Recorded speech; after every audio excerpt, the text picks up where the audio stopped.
Hello guys, வணக்கம். இன்றைக்கி என்ன பண்ண போகிறோன்னா ஆம்லேட்டை வச்சு சிம்பிளாக ஒரு கிரேவி பண்ண போகிறோம். மிக்ஸ் பண்ணிக்கலாங்க. உருளைக்கிழங்கு நான் துருவி எடுத்து வச்சுருக்கேன், வெங்காயம் கட் பண்ணி எடுத்து வச்சுருக்கேன். முட்டை உடச்சி ஊற்றிக்கலாம். இதில் 5 முட்டை எடுத்து வச்சுருக்கேன் நான். மிக்ஸ் பண்ணிக்கலாம். கொஞ்சம் உப்பு போட்டு மிக்ஸ் பண்ணிக்கலாம். ஸ்டவ் பற்ற வச்சுட்டுக்கிறேன் நான். எண்ணெய் ஊற்றிக்கலாம். ஊற்றிக்கலாம். வெங்காயம் உருளைக்கிழங்கு துருவி வச்சுக்கிறது மிக்ஸ் பண்ணி வச்சுக்கிறோம். உப்பு போட்டு அதை நல்லா கொஞ்சம் ஊற்றி எடுத்துக்கலாம். வேகட்டும் கொஞ்சம் நல்லா. இந்த அளவுக்கு வந்தால் போதும். இப்போ அப்படியே திருப்பி இன்னொரு பக்கத்தில் போட்டுக்கலாம். வேகட்டும் கைஸ். இந்த அளவுக்கு வந்தால் போதும். எடுத்துக்கலாம். எடுத்து கட் பண்ணிக்கலாம். இந்த பக்கம் ஒரு பாத்திரம் வச்சுக்கலாம். கடாய் வச்சுட்டு எண்ணெய் ஊற்றிக்கலாம். கடாய் காயட்டும். இந்த மாதிரி கட் பண்ணிக்கலாம். சின்ன சின்ன பீஸாக கட் பண்ணிக்கோங்க. பாருங்க கைஸ், இந்த மாதிரி கட் பண்ணி எடுத்து வச்சுக்கோங்க. தவா காஞ்சிடுச்சு. எண்ணெய் ஊற்றிக்கலாம்.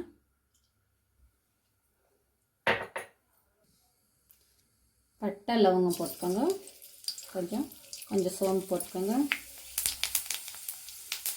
பச்சை மிளகா 2 கட் பண்ணி எடுத்து வச்சுக்கோங்க. வெங்காயம் சின்னதாக கட் பண்ணி வச்சுக்கோங்க. பொடியை பிளேட்டு வெங்காயம் வதங்கிட்டோம்.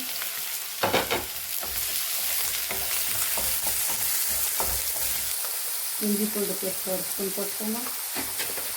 2 தக்காளி எடுத்து அரைச்சி வச்சுருக்கேன் நான். அது வெறும் மிளகாத்தூள் 1 ஸ்பூன் எடுத்து வச்சுக்கிறேன்.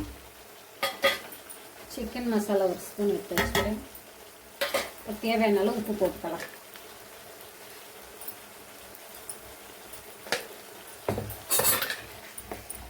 இது கொஞ்சம் நல்லா ரோஸ்ட் ஆகட்டும். பச்சை வாசனை நல்லா போட்டோம். கொஞ்சமாக தண்ணி ஊற்றிக்கலாம். வந்து முட்டையை போட்டுக்கலாம்.